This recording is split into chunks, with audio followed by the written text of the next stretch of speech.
A forgotten rock in the Egyptian desert turned out to be the key to unlocking the pharaoh's lost voices and solving a mystery that had puzzled scholars for over 1,000 years.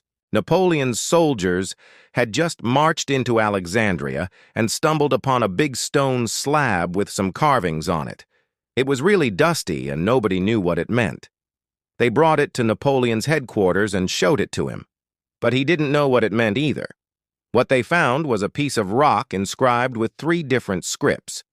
The top one used a type of Egyptian script called hieroglyphic. In the middle was a type of Egyptian script called demotic, and at the bottom was a script that we all know, ancient Greek. Since nobody could read the first 2, they decided to focus on the last.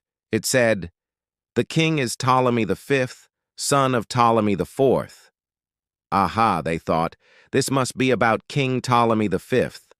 And sure enough, the second line in Greek said, Ptolemy V, by the grace of God, king of the Egyptians, and the rest of the stone just repeated stuff already known from other sources. It wasn't until they took it back to Paris and showed it to experts that things got interesting. You see, before this discovery, most of what we know about ancient Egypt came from just a few sources, mostly Greek historians like Herodotus and Plutarch, who often wrote from the perspective of the Greeks, and sometimes portrayed the Egyptians as backwards and superstitious. When the French scholars saw the Rosetta Stone, they thought it would help them finally understand Egyptian culture from the Egyptians' point of view. The problem was, they had no idea how to do that. There were lots of theories, but the most popular one was that hieroglyphs were just a form of picture writing, kind of like the emojis we use today. So people would draw or carve pictures to represent words or sounds. But if that was true, there were a lot of symbols that didn't make sense. For example, why would you write a picture of an eye to represent the sound Ra, or a picture of a bird to represent the sound Ma? Also, there were hundreds of different symbols, but according to this theory, they were supposed to represent hundreds of different sounds. That would mean that learning hieroglyphs would be like learning a new language. And that was completely out of the question. No one wanted to spend the time and effort learning an entirely new writing system just to read one stone tablet. But then a young French scholar named Jean-François Champollion got curious. He thought maybe the Rosetta Stone could tell us how it was supposed to be read because the same text was written in 3 different scripts. Champollion figured that one of the Egyptian scripts must have been an alphabet, a set of symbols that each stood for a particular sound. If he could figure out which symbols stood for which sounds, he could use that to translate the whole thing. But he didn't have long to figure it out. You see, the British were also hot on the trail of the Rosetta Stone and its secrets. One day, while looking at the stone, Champollion noticed something interesting.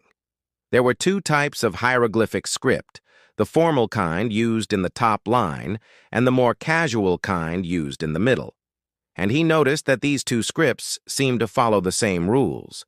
For example, both kinds of script had a symbol for water that looked like this. It was a wavy line. Both scripts also had a symbol for the sun that looked like this, a circle with rays coming out of it. So he started writing down all the symbols he saw that seemed to stand for the same thing in both scripts. He then compared that list to the Greek inscription at the bottom and started matching them up. For example, the sound Ra was always written with a sun symbol, so he figured out that this symbol stood for the sound Ra. He did this for every single symbol on the stone, and slowly but surely he began to read the hieroglyphic script. When he finished, he saw that it said, "The king is Ptolemy V, son of Ptolemy IV." It was the exact same thing as the Greek inscription. He had done it. Champollion had cracked the code. His research was published in 1822, and it changed everything. Suddenly, we could read not just the Rosetta Stone, but thousands of other inscriptions. We learned about the Egyptians from the Egyptians. And we discovered that ancient Egypt was way more sophisticated than anyone had thought. And as for the Rosetta Stone, it's still around. You can find it in the British Museum. Stay tuned for more, and don't forget to subscribe for more videos about amazing discoveries from all around the world.